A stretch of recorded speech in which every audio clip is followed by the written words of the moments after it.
Bueno, bienvenidos al telecomité número 55 ya, eh, que tiene ciertas particularidades, unas que la doctora Palma no está de vacaciones, así que estoy yo a cargo del buque, pero estará a la altura.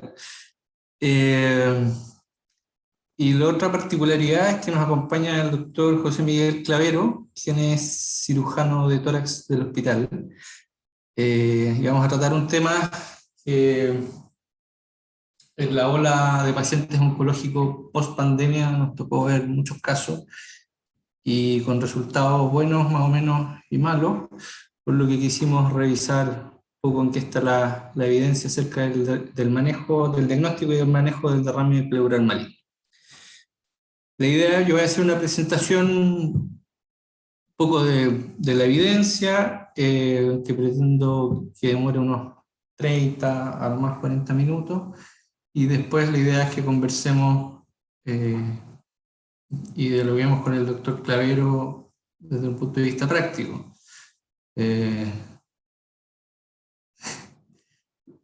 Cuando tuvimos que revisar el tema, la verdad es que sentimos que tenía que haber alguien que realmente hiciera este procedimiento. Como internista en este hospital, y seguramente es lo que pasa en muchas partes, hacemos muy pocos procedimientos.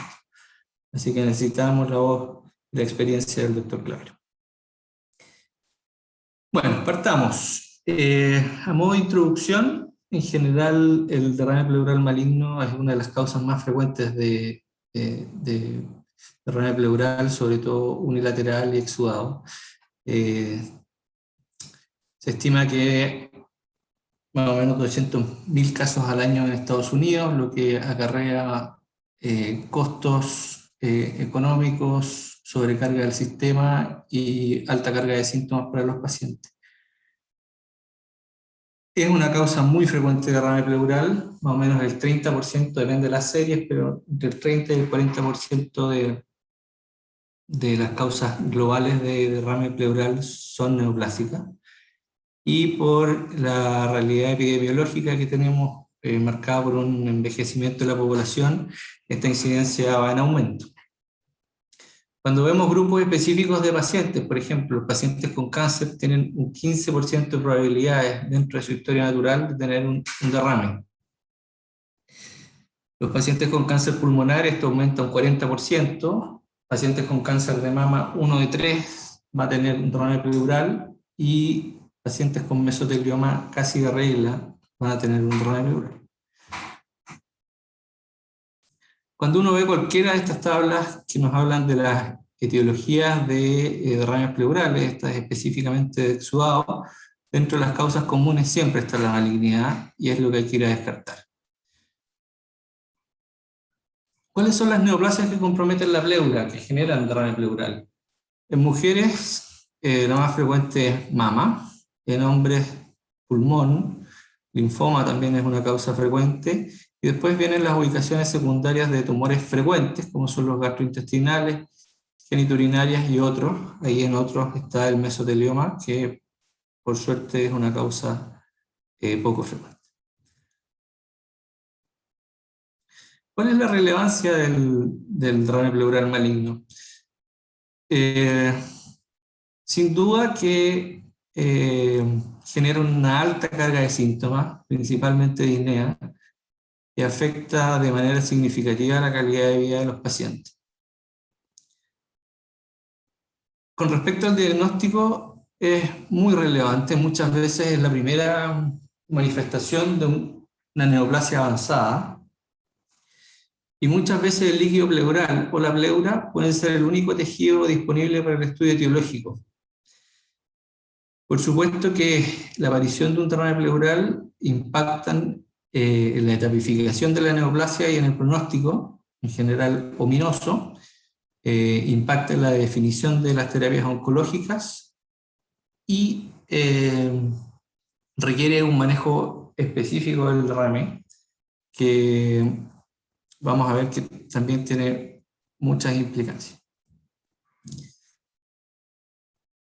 La aproximación diagnóstica, en general, como siempre, partimos con la clínica, la historia del examen físico, imágenes, la citología, que es muy relevante, vamos a revisar ese tema, y luego la biopsia pleural. Dentro de las características clínicas, siempre tenemos que ir a buscar los factores de riesgo. Tabaco, exposición a asbesto. En Chile todavía quedan lugares con alta prevalencia de techumbre de asbesto o su uso como aislante en construcción. Por supuesto que pacientes con historia oncológica hay que ir a buscarlo con mayor ahínco. Pacientes en general añosos, mayores de 65 años. La mayoría de los pacientes con derrame pleural son sintomáticos. Hay una proporción más o menos de un 20% que pueden presentarse de manera asintomática. Lejos, el síntoma más frecuente es la disnea. También puede presentar tos o dolor torácico, sobre todo pacientes con mesotelioma. También tenemos que ir a buscar síntomas constitucionales que nos orienten hacia la etiología oncológica, ¿cierto? Baja de peso, sudoración, astenia, dinamia, anorexia, etc.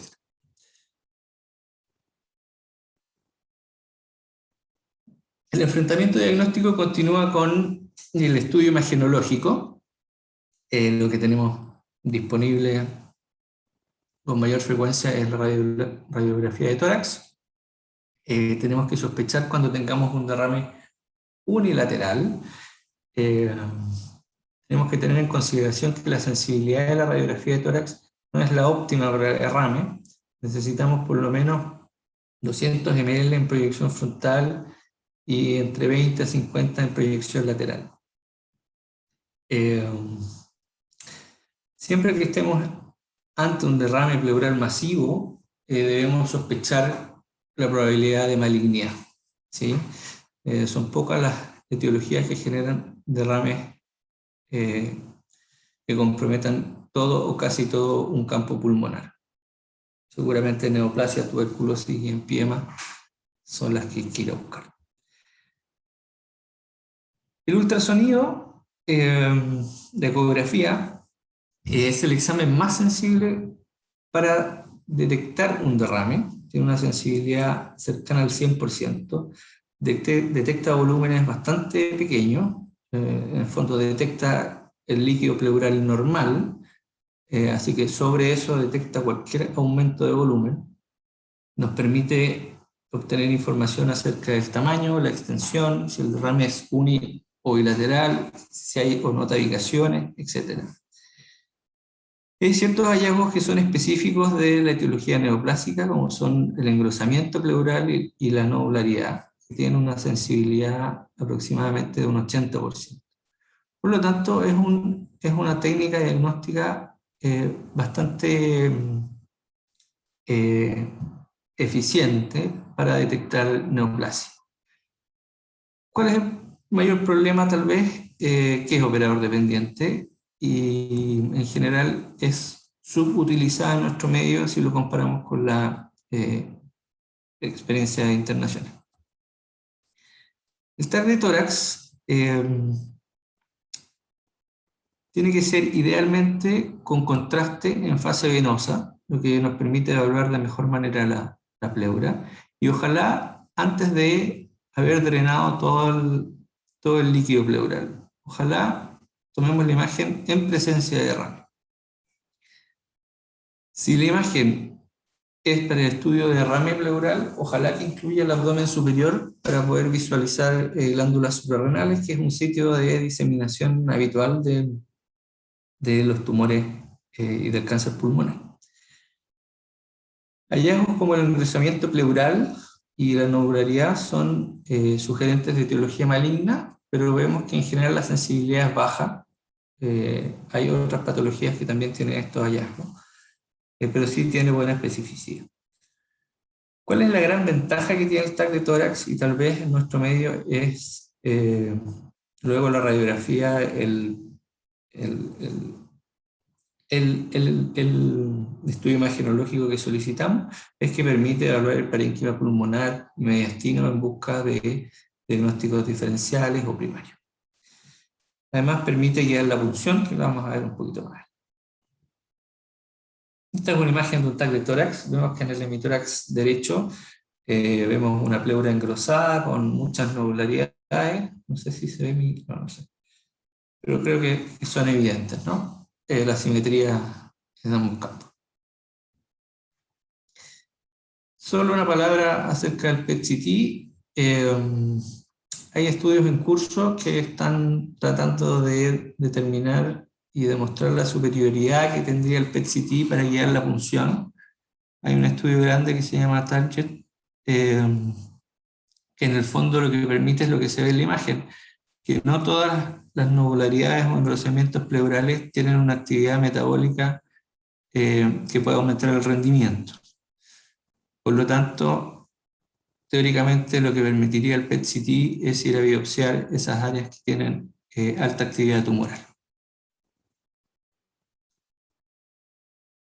Vamos ahora al estudio del líquido pleural. Vamos a partir por el comienzo, no olvidarnos que la primera aproximación tiene que ser si estamos ante un exudado o un transudado, según los clásicos criterios de Light, que comparan las proteínas y la LDH en líquido pleural y séricas. Aquí es relevante decir que la toma del laboratorio sérico, el perfil bioquímico, tiene que ser contemporáneo a la muestra tomada en pulmón.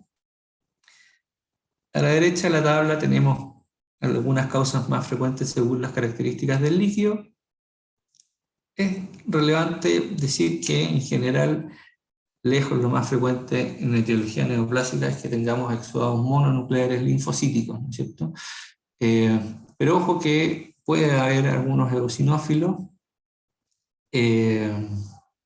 La glucosa pudiese estar baja y vamos a ver que el pH tiene una correlación con el pronóstico. Esto es más o menos lo mismo, ya llegamos específicamente al derrame pleural. En general el 95% son exudados, pero ojo que tener un transudado no descarta la etiología maligna cuando hay un alto nivel de sospecha. Por ejemplo, si tenemos un paciente añoso con un exudado, con un derrame unilateral y exudado, tiene un 62% de probabilidades de malignidad. Si tenemos un derrame unilateral más transudado, hay un 15% de malignidad, lo que no es menor, ¿sí? Y aquí es interesante cuando uno va a ver en las series cuáles son los pacientes que tienen transudado, en general son los que tienen insuficiencia cardíaca como comorbilidad. Entonces, en pacientes con alta sospecha de neoplasia, que además tengan como comorbilidad una insuficiencia cardíaca, no podemos quedarnos tranquilos con la presencia de un transudado. Como veíamos, generalmente este exudado es mononuclear. El componente hemático en general nos orienta hacia etiología maligna. Y el pH, sobre todo cuando es menor a 7,3, que es un hallazgo relativamente frecuente en los derrames malignos, se asocia a enfermedad avanzada de la pleura y a alta actividad tumoral. Y en general ha demostrado en ciertos trabajos que pudiese ser un predictor de peor respuesta a pleurodesis. La citología es considerada la primera aproximación al diagnóstico, y esto es muy relevante. Permite evitar estudios invasivos, podemos, por lo tanto, obtener un diagnóstico etiológico a través de la citología. Por lo tanto, es extremadamente relevante que conozcamos cuál es el sistema de derivación de nuestro hospital y que cada vez que funcionemos un tórax y tengamos sospecha de malignidad, enviemos una muestra para citología, ¿ya? Que muchas veces se nos olvida. La sensibilidad es de aproximadamente un 50%, y esta en general depende del tipo histológico, es decir, del cáncer que esté generando el derrame, y del volumen de líquido analizado. Y por supuesto de la experiencia que tengan los patólogos. Este estudio vio el rendimiento que tenía la citología en un grupo de pacientes con derrame pleural maligno, y llegaron a una sensibilidad global de un 46%, que es más o menos lo que está descrito. Lo que es relevante es que los tumores que tienen mayor sensibilidad son aquellos adenocarcinomas, principalmente vamos a ver ovario, que puede tener una sensibilidad hasta del 90%. Y los que tienen menor sensibilidad son los tumores escamosos y el mesotelioma. Aquí vemos cómo el ovario tiene sensibilidades mayores al 90%, en general los adenocarcinomas pulmonares, mama y gastrointestinales tienen muy buena sensibilidad, los hematológicos una sensibilidad intermedia, y en general los escamosos y mesotelioma sensibilidades muy, muy bajas. La alta sensibilidad del cáncer de ovario pareciera estar relacionado a un mecanismo de diseminación diferente al resto de los tumores. La hipótesis es que en el fondo pacientes con ascitis la diseminación sería directa entre abdomen y pleura, no necesariamente con una diseminación hematógena.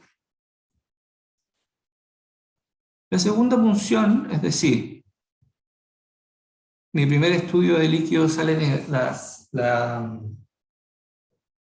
mi citología es negativa. En teoría, la segunda punción, el rendimiento es más bien bajo. Hay algunos estudios que dicen que aumenta la sensibilidad entre un 8 y un 20%. Son estudios de calidad metodológica cuestionable. En general no existe una recomendación categórica y lo que dicen las guías evalúe caso a caso. Lo que sí no puede suceder es que la segunda punción y la espera del resultado retrase el manejo adecuado del derrame. Y debemos evitar una segunda punción cuando estamos sospechando tumores de bajo rendimiento. Por ejemplo, un mesotelioma, un paciente con exposición a asbesto o con imagen sugerente de mesotelioma, no es el mejor candidato a una segunda punción. Como veíamos, el volumen que enviamos a muestra también influye en la sensibilidad. No hay un volumen estandarizado, pero sí sabemos ya hace varios años que mientras más líquido pleural enviemos a análisis, es mejor el rendimiento. Las recomendaciones dicen algo así como: ojalá siempre envíe más de 50 cc. Eso es suficiente para un frotis y en general para un bloque celular.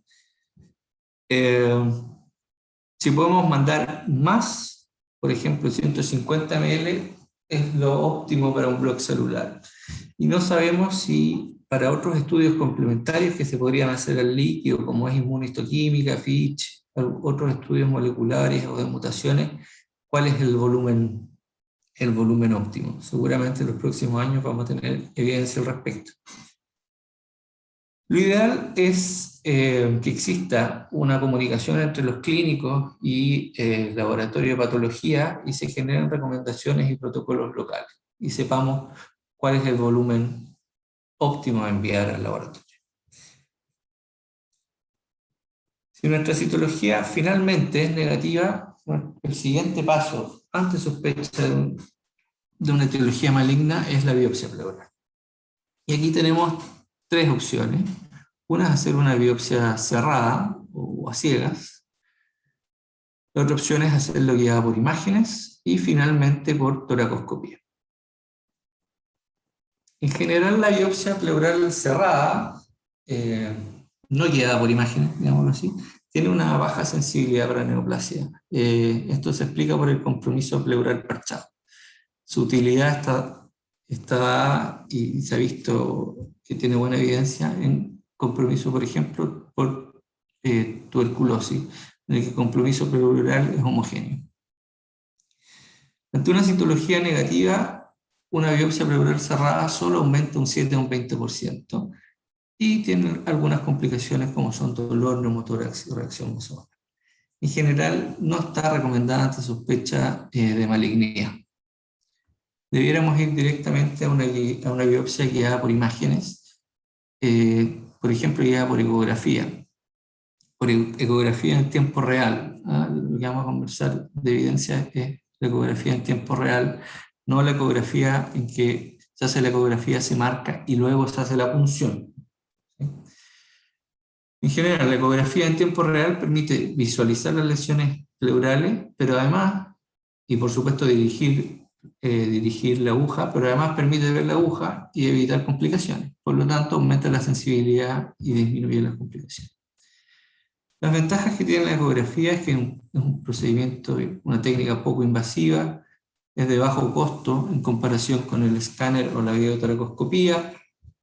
El procedimiento es más corto y en general hay una amplia disponibilidad de ecógrafos en los sistemas de salud. Algunos trabajos que han descrito la sensibilidad de la biopsia guiada por ecografía nos muestran que la sensibilidad es bastante buena, llegando sobre un 80%. Las complicaciones en general son leves, neumotórax, infecciones de pared torácica y el empiema en general es más bien raro. La biopsia guiada por TAC tiene una sensibilidad para malignidad de un 87% y se estima y es reconocido que la sensibilidad y la seguridad de la biopsia por eco y por TAC en general son comparables. Por lo tanto, uno debiera realizar el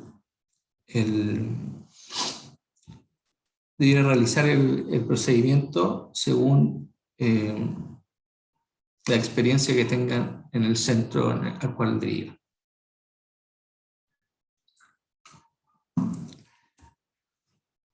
La biopsia por toracoscopía es el gold estándar en general para el estudio de enfermedades pleurales. Tiene una muy alta sensibilidad, mayor al 90%, y tiene la gran ventaja que permite en el mismo tiempo manejar el derrame pleural, ya sea con la instalación dirigida de un drenaje o con pleurodesis. Aquí sí, si bien las complicaciones siguen siendo escasas, tenemos mortalidad asociada al procedimiento, que es muy baja, pero existe.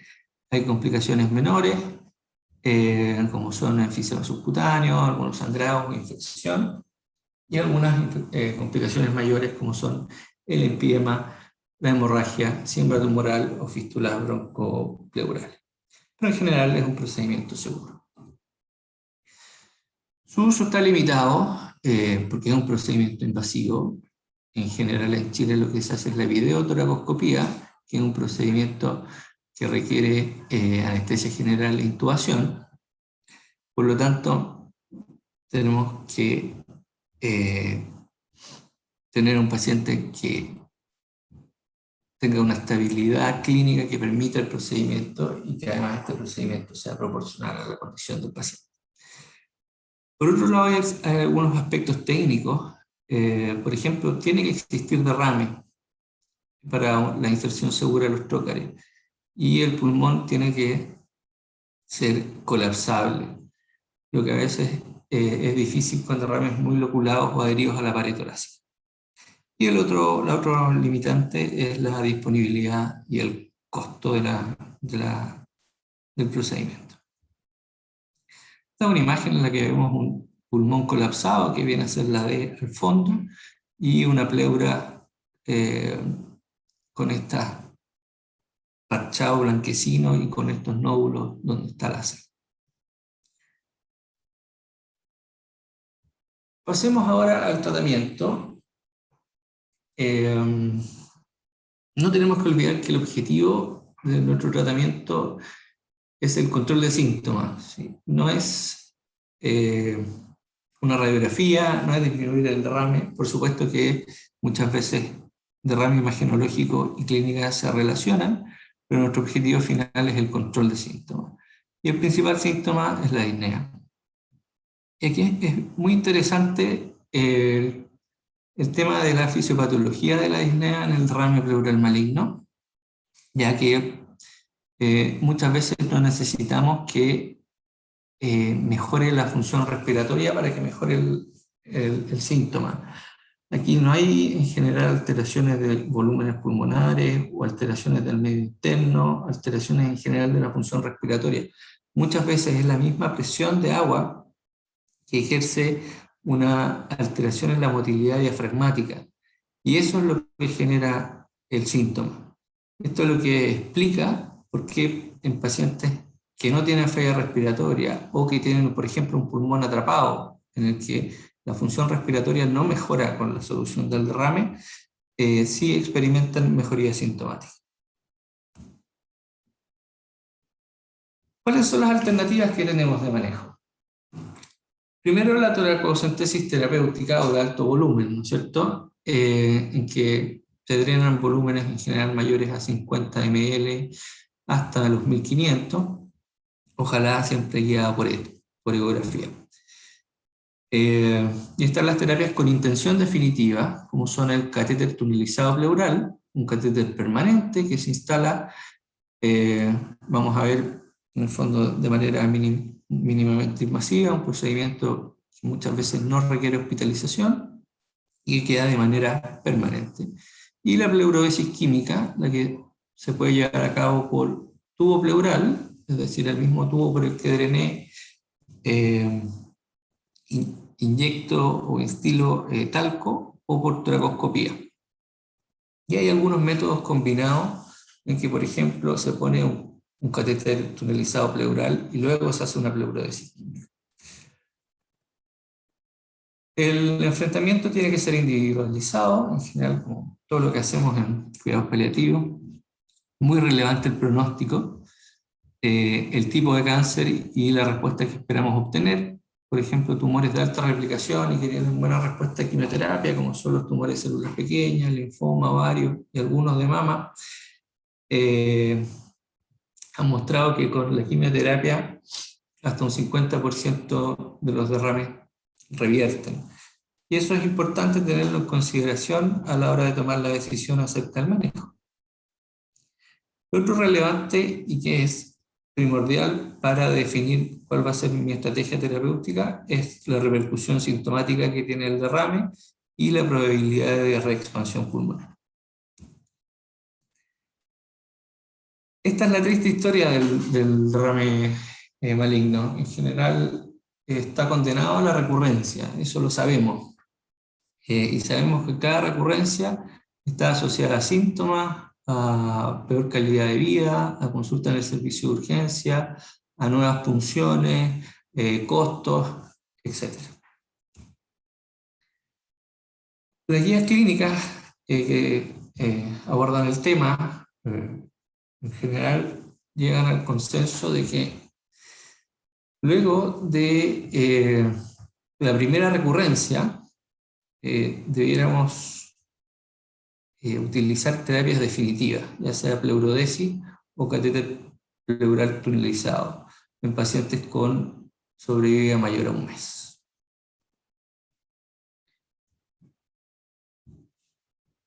Este estudio es muy interesante, hace un par de años, que evaluó el cumplimiento de estas recomendaciones y el impacto clínico que tenían, cumplirlas o no cumplirlas, ¿no?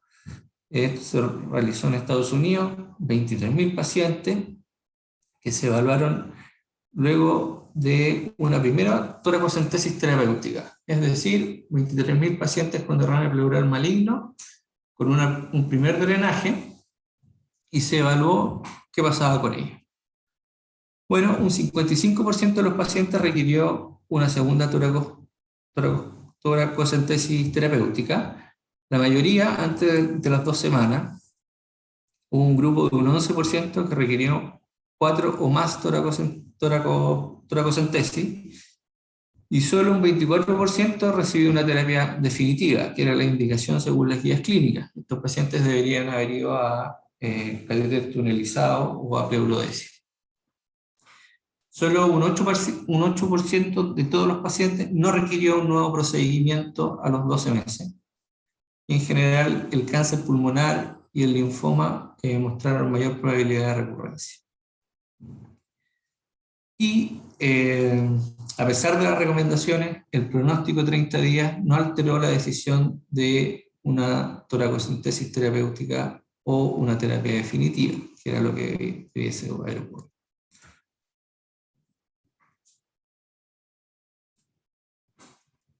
Ahora, ¿cuál fue la repercusión de esta conducta, en el fondo, de no seguir la guía? Cuando se compararon las terapias definitivas versus toracocentesis terapéutica repetida, vemos que en general las terapias definitivas tuvieron menos procedimientos invasivos posteriores, tuvieron menos complicaciones y tuvieron menos consultas en el servicio de urgencia. Todo esto en general genera una mejor calidad de vida.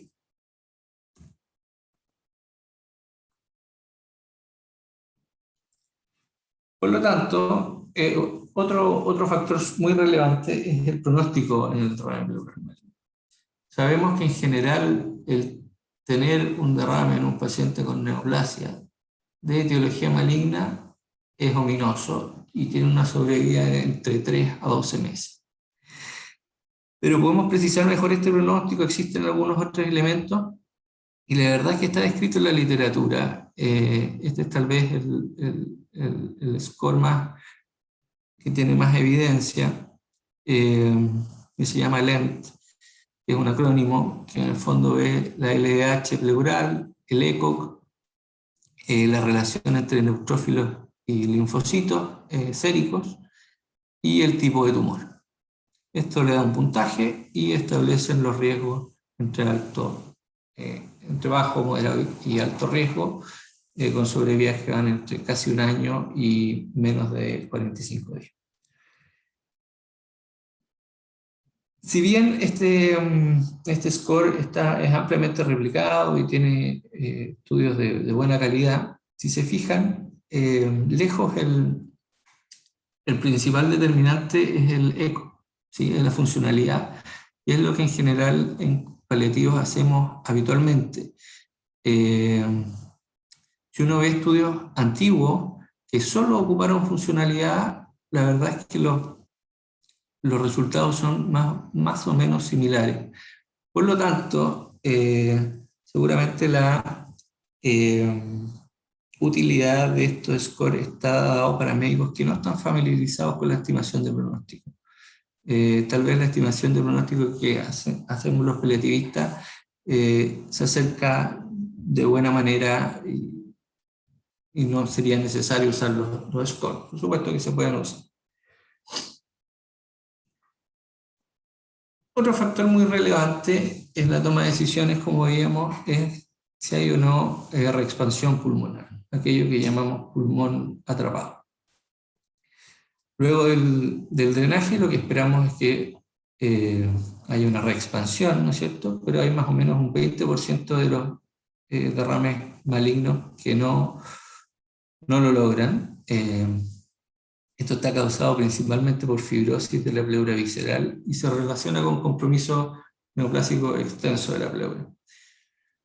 Clínicamente, hay una rápida reproducción del derrame en estos pacientes y, por supuesto, está contraindicada la pleurodesis porque no hay contacto entre ambas pleuras.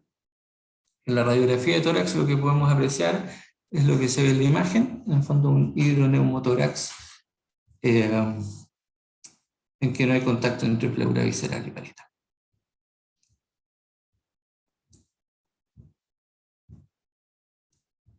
Vamos a ver ahora, dentro de las terapias con intención definitiva, el catéter tunelizado pleural.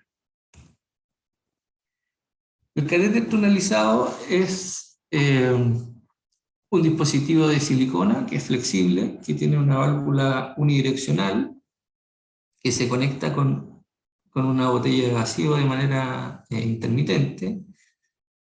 Se instala en un procedimiento prácticamente ambulatorio con anestesia local, permite el manejo domiciliario por la familia, en general después de una corta educación. Y lo que no es destacable, pero no es el objetivo de la terapia, es que hay un grupo de pacientes, un 46%, que ha mostrado que después de o a los 52 días generan pleurodesis espontánea. Las complicaciones del dispositivo en general son escasas, pero la mayoría están relacionados con etiología infecciosa. Algunos tienen neumotórax, obstrucción del catéter, dolor en el sitio de inserción, desplazamiento o siembra tumoral, lo que es bastante raro. En general son dispositivos muy bien tolerados. Son de elección cuando tenemos un pulmón atrapado, ¿no es cierto? Un pulmón en que no hay reexpansión, o cuando la pleurodesis ha sido fallida. Y ahí en la imagen vemos un paciente en su domicilio con el catéter tunelizado y la botella a la que se conecta, depende de la frecuencia, pero puede ser a diario, inicialmente un par de veces a la semana, y va drenando de manera ambulatoria su derrame. Veamos ahora la pleurodesis química. La pleurodesis química se basa en el uso de sustancias esclerosantes, principalmente talco. Hay una amplia gama de sustancias que se han utilizado, pero la que tiene más evidencia a la fecha es el talco, que busca generar inflamación y fibrosis, generando la fusión de ambas pleuras. Con esto se oblitera el espacio pleural y en general previene la recurrencia de los derrames con una efectividad de un 67 o un 75%. No está exento de complicaciones, genera un proceso inflamatorio, por lo tanto los pacientes en general tienen fiebre, dolor, puede haber infecciones locales, a veces infecciones más severas como un empiema, y está descrito el síndrome de distrés respiratorio con falla respiratoria. Hemos visto algunos casos de aquí. Y la pleurodesis puede realizarse mediante dos vías, ya sea directamente por el tubo de drenaje o por una toracoscopía. Si comparamos las vías la vía por la que se realiza la pleurodesis, este estudio, TAPS, comparó la pleurodesis por tubo versus toracoscopía y demostró que la pleurodesis por toracoscopía no fue más efectiva que la pleurodesis por tubo pleural, que era la hipótesis del trabajo. La efectividad a 90 días fue similar, una buena efectividad, un 78%, y los días de hospitalización, en general las complicaciones fueron similares. Por lo tanto, las guías lo que recomiendan es, en pacientes con derrame pleural sintomático y un pulmón expandible, que puedan ir a pleurodesis, ocupe la que desee y los resultados son más o menos comparables. Cuando comparamos el catéter tunelizado pleural con la pleurodesis con talco, vemos que en general el control de síntomas es equivalente. Son intervenciones, ambas intervenciones son muy efectivas.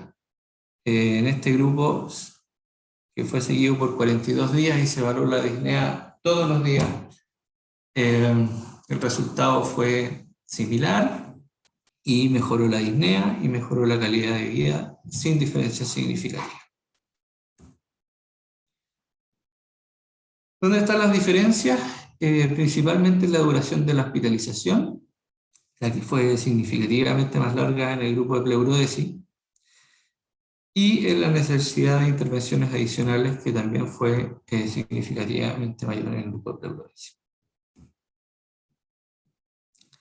Por otro lado, el grupo del catéter tunelizado se asoció a mayor número de complicaciones, principalmente no severas y la mayoría infecciosas. Para terminar ya, un flujograma de manejo. La primera pregunta que tenemos que hacernos cuando tenemos un derrame pleural maligno es si este es sintomático o no. Si el derrame es sintomático, tenemos que intervenir, y lo que está descrito es que tenemos que hacer una toracocentesis terapéutica.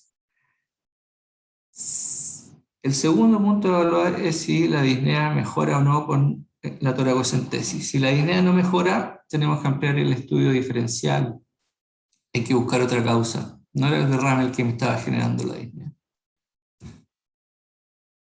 Por otro lado, si la disnea sí mejora, un segundo punto que tengo que ir a ver es si hay o no reexpansión pulmonar. Si no tengo reexpansión pulmonar y el pronóstico vital del paciente es corto, en general menos de un mes, creo que está indicado es hacer toracocentesis terapéutica según requiere el paciente. Si el paciente tiene una sobrevida mayor a 30 días con un pulmón que no reexpandió, lo que estaría indicado es un catéter tunelizado. Por otro lado, si tenemos una reexpansión pulmonar, este es un paciente que podría ser candidato a pleurodesis, el que se puede evaluar o no si realizamos también un catéter tunelizado. A modo de conclusiones, debemos tener un alto nivel de sospecha ante el derrame pleural unilateral, siempre ir a buscar malignidad. La citología es la primera oportunidad diagnóstica, tenemos que mandar muestra de citología. La biopsia que da por imágenes tiene una mayor sensibilidad que si la hacemos a ciegas. La toracoscopía es el gold standard, pero no siempre está disponible. El catéter tunelizado se relaciona con menos días de hospitalización. La pleurodesis con talco permite una mayor independencia, permite nadar, viajes, en general no tener el catéter tunelizado, ¿cierto? Que muchas veces puede limitar la vida. Y la pleurodesis con talco debe ser considerada en todos los pacientes, excepto aquellos con sobrevida menor a un mes o con pulmón atrapado. Eso es lo que tenía preparado como presentación. Quiero abrir el diálogo en honor al tiempo. Doctor Clavero, no sé si quiere hacernos algún comentario al respecto. Hola, buenos días. Hola, Fernando. Muy completa tu presentación.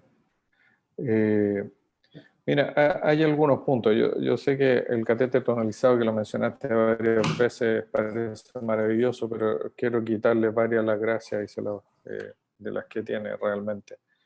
En cuanto al manejo, yo creo que lo que uno hace, o sea, uno tiene un enfrentamiento, un paciente con derrame, tiene sospecha de neoplasia, hace una muestra. En eso quería ser insistente, ¿no? La pleurosis diagnóstica, sacar 20, 30 cc en un derrame grande no tiene ningún sentido. Están haciendo un procedimiento que tiene riesgos bajos, mínimos para el paciente, pero tiene riesgo de motora. Saquen lo más posible, si salen 1000 cc, 800 cc, mejor. Van a evaluar al tiro si tiene expansión pulmonar y qué procedimientos pueden hacerse posteriormente. Así que creo que vale la pena siempre hacer eso. La sensibilidad de diagnóstica, las mencionaste, una segunda toracocentesis en general ayuda. La biopsia de pleura prácticamente nadie la hace actualmente, se va directamente a la toracoscopía. La eco, lo que mencionaste, es un instrumento que cada vez se usa más. Nosotros en los cursos en la Sociedad de Cirujanos estamos entrenando en lo posible a todos los becados en ecopleural. Hay cursos en la mayoría de los congresos respiratorios y todo. Es una técnica muy, muy fácil de aprender. Es solamente para hacer la ecografía. Hacer la punción en tiempo real con la ecografía, no dejar que el radiólogo les marque. Eso, si hay un derrame que está loculado, se va a desviar por unos lados, van a pinchar donde hay la marca, tiene más riesgo y no van a hacer un buen drenaje. Hacerlo bajo visión directa con un ecógrafo es tremendamente fácil y es lo que les da más diagnóstico. Lo que mencionaste en la muestra, que sea en un volumen alto, para tener más rendimiento de esa primera toracocentesis, a enviar el volumen mayor posible fijado en alcohol. Y lo que se hace es centrifugar la muestra, eso se llama bloc celular. Al centrifugarla, tú puedes procesar esa muestra como histología, no como citología. Aumenta enormemente el rendimiento para el patólogo, citólogo si no está entrenado. Tiene grandes ventajas, muy, muy fácil de hacer e implementar en cualquier parte. Los resultados, bueno, uno sabe que mientras más carga tumoral, más enfermedad, va a ser más difícil el diagnóstico. Es importante lo que dijiste sobre cómo continuar una vez que uno ha drenado eso, el escáner. Generalmente la recomendación es hacerlo posteriormente a la pleurodesis, tratar de vaciar todo el líquido con un pulmón que se expande y que uno va a poder ver el pulmón. Va a ver a veces tumores pulmonares que no se ven en un pulmón colapsado y uno va a haber perdido un escáner. Entonces, mejor hacer el escáner después, va a dar más información, no hay ningún apuro en un paciente de este tipo, en hacerlo rápido, que muchas veces se hace, y uno termina repitiendo finalmente el escáner. Depende un poco de lo que uno está sospechando que es lo que va a hacer, yo diría. Si uno está sospechando un linfoma, hay masas en el escáner, creo que la biopsia dirigida por imágenes tiene toda la mejor función ahí, si se puede hacer. Va a ser el diagnóstico y el derrame, uno sabe que en un linfoma va a mejorar, la gran mayoría de esos van a resolverse con el tiempo en 1 o 2 meses con la quimioterapia, así que no vale la pena hacer una intervención mayor que eso. El resto, particularmente creo que lo que tú dijiste es lo más importante para seguir el tratamiento si hay una adecuada expansión del pulmón. Uno necesita para una pleurosis al menos que el 50% de la pleura está usada, la pleura parietal a la visceral. Menos que eso no va a ser exitoso, aumentan las complicaciones. El pH es un índice también de cantidad de tumor, menos de 7,2, uno sabe que hay mucha carga tumoral y va disminuyendo la efectividad de la pleurosis.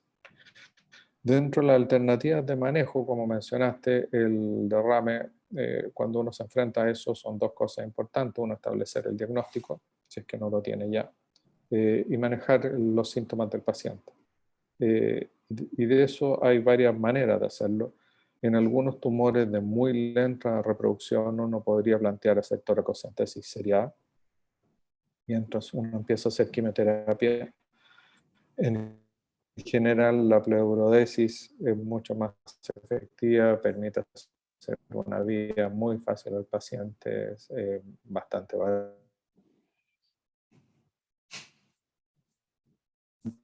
toma muestras adecuadas de todo tipo, establece el diagnóstico claramente y hace el tratamiento. Hacerlo mediante slurry, o sea, por una emulsión de talco, pese al trabajo que mostraste, hay algunos metaanálisis que tienen un poco menos de sensibilidad y es bastante de efectividad. Es obvio porque uno hace una emulsión que no queda difusamente por todos lados, en cambio que en la video sí, uno obtiene una difusión absoluta del talco por todas partes. Pero un buen resultado. Ahora, el problema es cuando el pulmón no expande bien y uno tiene un pulmón atrapado. El catéter de Pleurex, el catéter tunelizado, es una excelente alternativa. Yo lo usé mucho cuando estuve en Estados Unidos. El problema es que en Chile durante más de 15 años no estuvo. Lo trajo una empresa, lo suspendió. Ahora lo ha vuelto a traer otra empresa. Es muy caro con la realidad nacional. Ese es su principal problema. Es tremendamente caro. No es fácil de poner, o sea, hay que hacerlo, hay que tener cierta experiencia. Se puede hacer con una guía en forma percutánea bajo eco, se puede hacer directamente en pabellón si uno ve que el paciente no expande. Tiene que quedar esas botellas que tú mostraste, se venden por separado, cada una. Entonces, si un paciente necesita drenarse 2 o 3 veces por semana, es eso, que hay que agregar más los cuidados de enfermería, más cuidado al paciente en casa. Creo que para nuestra realidad todavía estamos lejos de poder usarlo en forma fácil, por costo, por manejo de enfermería y por disponibilidad de los pacientes. No, lamentablemente tiene algunas ventajas, pero no bueno. Lo que hacemos en el fondo nosotros, y hemos hecho algunas veces, es dejar puesto un pigtail, que es más doloroso, es más duro, que los catéteres tonalizados son más blandos, y eventualmente si el paciente está recurriendo con síntomas, irlo vaciando periódicamente. No son soluciones perfectas, pero es lo que uno puede usar. Hay otra alternativa que se llama shunt pleuroperitoneal, que no lo exponemos tampoco en Chile, que es otra alternativa para derrames que se reproducen, pero lentamente. En general creo que la pleurodesis lejos, la mejor alternativa, es lo más barato, se hace con talco, una sustancia que hay por todas partes, bastante barata. Los videos, si hay disponibilidad, es mucho más rápido. Si no, uno puede poner dirigidamente un tubo y hacer un seguimiento con un slurry. Hay que anestesiar primero la pleura y tener un poco de experiencia en eso. Pero no es algo complejo y muchos cirujanos tórax en todas partes de Chile eso sí lo hacen. Eso sería, no sé si tienen alguna duda, creo que estuvo súper buena la presentación, es más o menos el enfrentamiento que tenemos nosotros también. Perfecto, o sea, un aterrizaje a todas las guías internacionales que, claro, los bemoles de cómo se aplican en la realidad al final. Muchas gracias. No sé si del auditorio tenemos preguntas.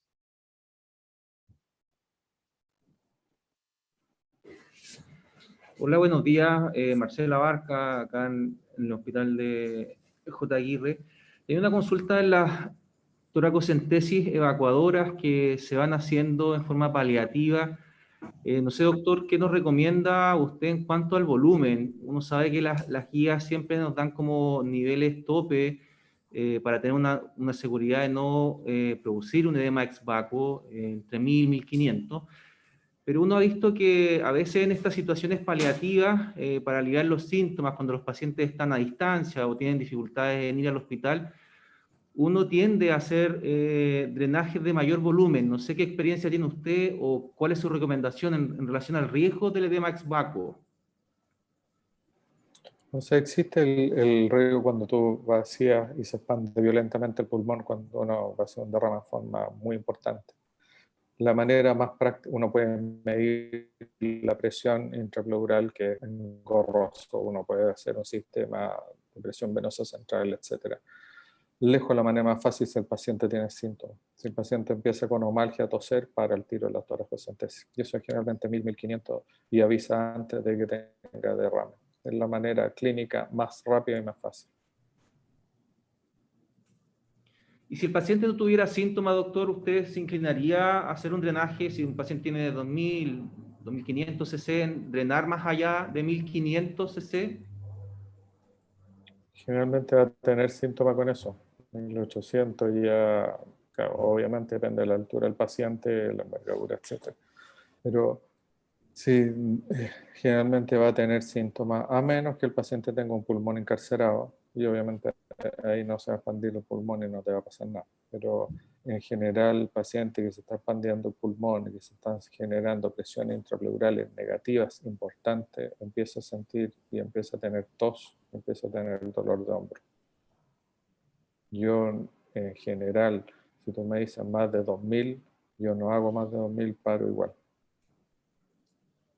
Ya, doctor, muchas gracias. Aquí.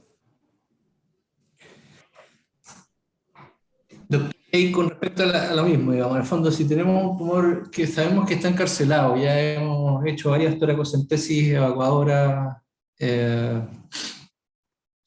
podríamos en el fondo sacar más de 1500 con cierta seguridad.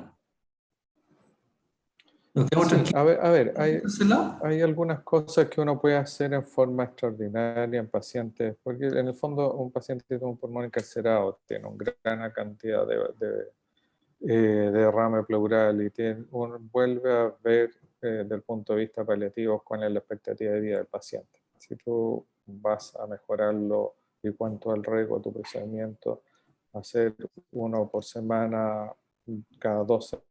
Eso yo lo que haría, o dejar puesto un píxel, que es más fácil, lo dejar puesto una vez y va paseando periódicamente. Le va a molestar al paciente, pero su expectativa de vida es corta, uno lo puede hacer. La última alternativa que uno tiene, y que yo creo que lo he usado muy ocasionalmente, creo que lo he hecho en 2 pacientes en toda mi vida, hacer una decorticación en pacientes con cáncer, en pacientes que increíblemente la sobrevida era más de la que uno creía, y que es lo que le está causando síntomas. Uno puede hacer una decorticación y puede andar bien. Hay que conversarlo súper bien como equipo, plantearlo. Es muy excepcional en toda la vida, está puesto, o hacer una pleurectomía. Uno tiene algunas otras alternativas. Nosotros describimos hace bastante tiempo bloquear el frénico, lo que hace en forma transitoria. Uno lo puede bloquear permanente o transitorio. Si uno lo usa en forma transitoria, asciende el diafragma y por un par de días uno achica la cavidad pleural y puede hacer cierto grado de pleurosis en pacientes que no se expandían previamente. Requiere a veces hacer obviamente tener el paciente, hacerle una video y llevarlo a pabellón para evaluar esas condiciones y haber hecho un escáner, y siempre y cuando la sobrevida del paciente sea, como mencionaste tú, al menos más de un mes. Menos de eso no tiene ningún sentido ir a operar a un paciente. Perfecto, súper claro. No sé si hay alguna otra consulta para ir terminando ya. La última pregunta, a mí ¿Ya? me ha tocado muchas veces en estas circunstancias, por esta misma escasez que hay de estos drenajes que se utilizan en forma especial para las tórax o los drenajes pleurales, he visto alternativas que no sé cuál es la validez que tiene, si hay evidencia en relación a eso, pero no sé si usted tiene experiencia, porque he visto algunas veces poner los mismos catéteres venosos centrales, en otras ocasiones he visto estos drenajes de pericardiocentesis para dejar de cierta forma un drenaje continuo para ir aspirando el derrame que tiene el paciente en cuidados paliativos, para poder mandarlo al domicilio. Sí, como te comentaba, no he hecho yo nunca con ese tipo de drenaje de pericardiocentesis. Es una alternativa, yo lo que sí he hecho es con PicTech. Como te digo, el Pleurex, el catéter tunelizado, lo han vuelto a traer a Chile, pero es muy caro. Necesita un manejo de enfermería también importante. Y si tú vas a mandar un paciente, bueno, cuidados paliativos obviamente es su área, pero tiene que haber una buena coordinación, que el paciente sepa a quién acudir. Cualquier catéter que deje le va a molestar, va a tener cierto grado de dolor e incomodidad, y hay que tener cuidado que no se vaya a infectar. Pero se puede dejar eventualmente, pese a que no está en la guía. Obviamente la guía europea o americana usan los Pleurex, que están súper probados, que tienen bajo riesgo de infección y que son muy blandos y cómodos, pero no económicamente y de disponibilidad en nuestra realidad no lo tenemos. Así que sí, se puede usar eventualmente, lo podría usar. Perfecto, creo que en honor al tiempo vamos a dejar hasta acá. Muchas gracias, doctor Clavero,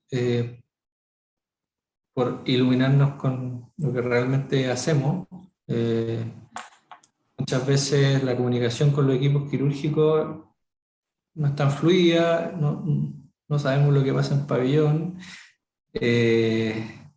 y lo que se hace realmente en la práctica clínica es muy valioso conocerlo, no de las guías clínicas, sino que directamente.